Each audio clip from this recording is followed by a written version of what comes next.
Alright guys, this is a quick update on the 1.8 turbo, the 6-speed swap that I did. I put the O2S gearbox in it. I'll put links in the description if you want to see the whole process. In this video I just want to do a quick update on it because I've come across two problems with it.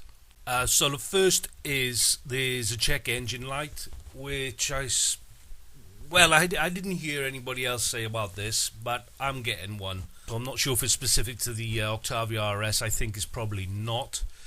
Basically, the check engine light is for from the ECU, and the check engine light is for the vehicle speed sensor. It's saying that it's either an implausible signal or it's saying it's not getting a signal at all. It didn't come on.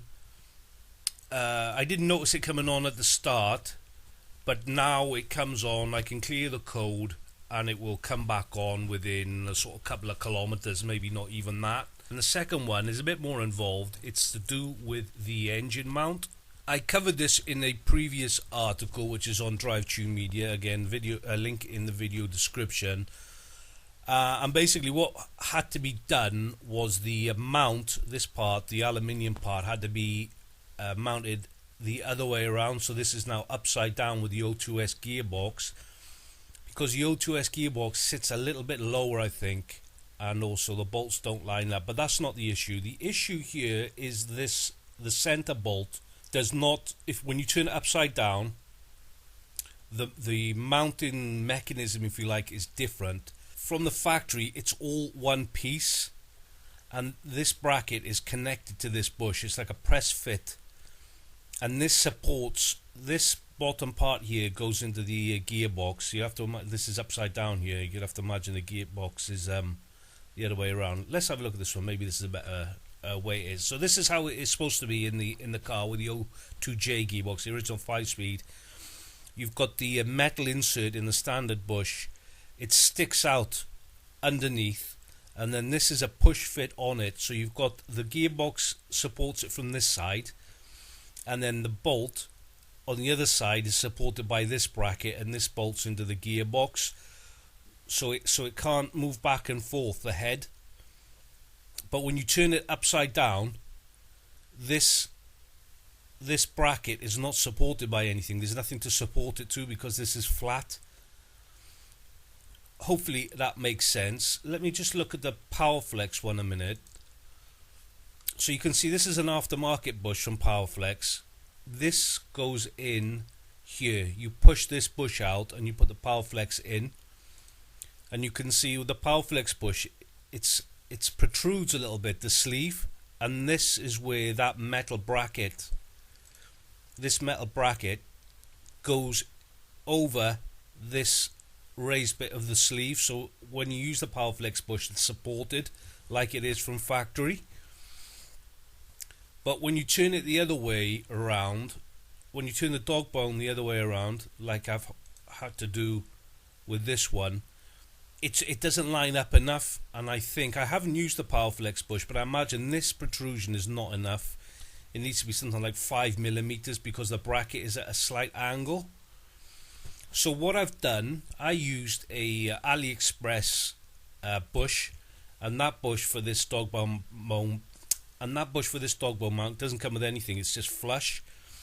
So what I've done is I've got a sleeve which is the same diameter as the bolt, and the sleeve goes on top of the bush next to the gearbox.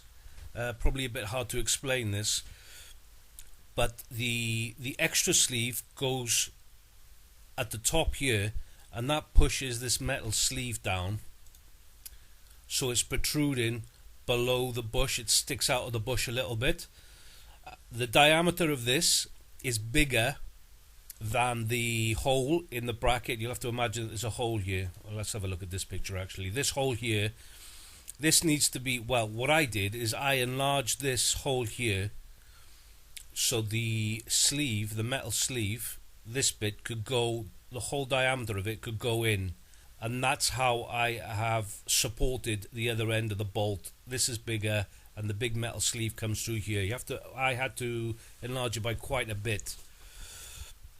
But with that done, it's now supported by this bracket, so it doesn't move anymore. Basically the problem was that as it was, with it turned upside down with no support on this side, no support on the head of the bolt that goes in the gearbox, the bush was moving back and forth quite a lot, and that was leading to a very sloppy gear changes. When you brought the clutch in, it was a bit juddery, and that was because the gearbox was moving.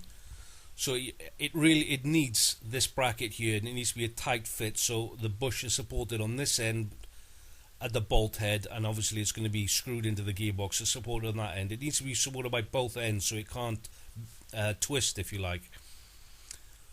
So I've done that. I did those mods, and like I said, it's fine now.